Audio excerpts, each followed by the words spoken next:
আজকে যে আলোচনাটি হয়েছে সেটা সত্যি কথা বলতে কি যে আজকের বাংলাদেশের যে সার্বিক রাজনৈতিক পরিস্থিতি 13ই জুন লন্ডনে প্রধান উপদেষ্টা এবং আমাদের ভারপ্রাপ্ত চেয়ারম্যান জনাব তারেক রহমানের মধ্যে যে আলোচনা হয়েছে তৎপরবর্তী যে প্রতিক্রিয়া এবং পরিস্থিতি এবং তার সঙ্গে বাংলাদেশ এবং বিলেতের যে ঐতিহাসিক সম্পর্ক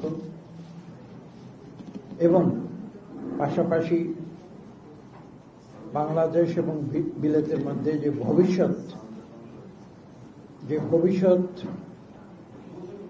যে সংযোগ এবং উন্নয়ন পরিকল্পনা কি হতে পারে এবং সর্বশেষ বাংলাদেশের যে ভৌগোলিক যে জিওপলিটিক্যাল যে অবস্থান।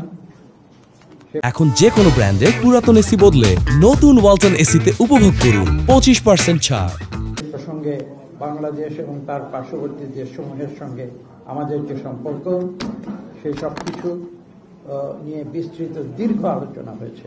আমাদের মহাসচিব সাহেব তিনি এই আলোচনা নেতৃত্ব দিয়েছেন এবং বিলেতের পক্ষ থেকে ব্রিটিশ হাই কমিশনার আলোচনায় নেতৃত্ব দিয়েছেন।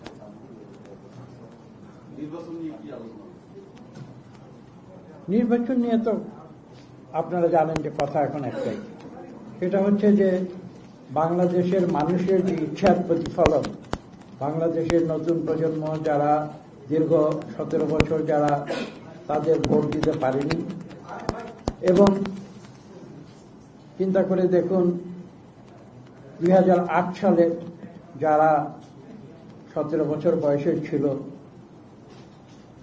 তৎপরবর্তী 2024 সালে অগাস্টে এসে তাদের বয়স কত হয়েছে সেটাও চিন্তা করুন। যে ডেমোগ্রাফিক যে প্যাটার্ন সেই ডেমোগ্রাফিক প্যাটার্নের কথা চিন্তা করুন। বাংলাদেশের মানুষ তো যখন যদি কেউ বলে যে তুমি কি পোলাও কর্মা চাও না তুমি ভোট দিতে চাও, বাংলাদেশের মানুষ কিন্তু বলবে যে আমি ভোট দিতে চাই, না খেয়ে থাকলে অসুবিধা নেই। বাংলাদেশের যে পররাষ্ট্রনীতি সে পররাষ্ট্রনীতিতে কি বলে সবার সঙ্গে বন্ধুত্ব।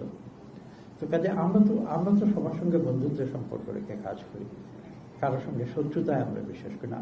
একটা কথা আজকে আমি স্পষ্ট আপনি প্রশ্ন উত্তর করছি, বিএনপির প্রতি হিংসা রাজনীতিতে বিশ্বাস করেন, সেটা কি মানুষের প্রতি হোক বা কোনো রাষ্ট্রের প্রতি হোক। আমরা একটা উদারনৈতিক রাজনৈতিক দল, আমরা মধ্যপন্থী রাজনৈতিক দল। এখানে আসলে মানুষ যত দোষী দেখে বিএনপিকে, আসলে কিন্তু দোষ দেওয়ার কোনো যুক্তি নাই। যারা বিএনপিকে দোষ দেয় তারা কিন্তু যুক্তি নিয়ে দোষ দেয়। যেমন আমি একটা উদাহরণ দিয়ে বলি, আমরা যেমন এই 13 জুনের আগে যেমন আমরা নির্বাচনের কথা বলেছি, তো কি বলেছে মানুষ, অনেকেই বলেছে যে হ্যাঁ বিএনপি শুধু নির্বাচন করছে। তা আমি তখন উত্তর দিয়েছিলাম যে আরে নির্বাচন যাওয়াটা কবে থেকে অপরাধ হলো সেটা তো আমি জানি।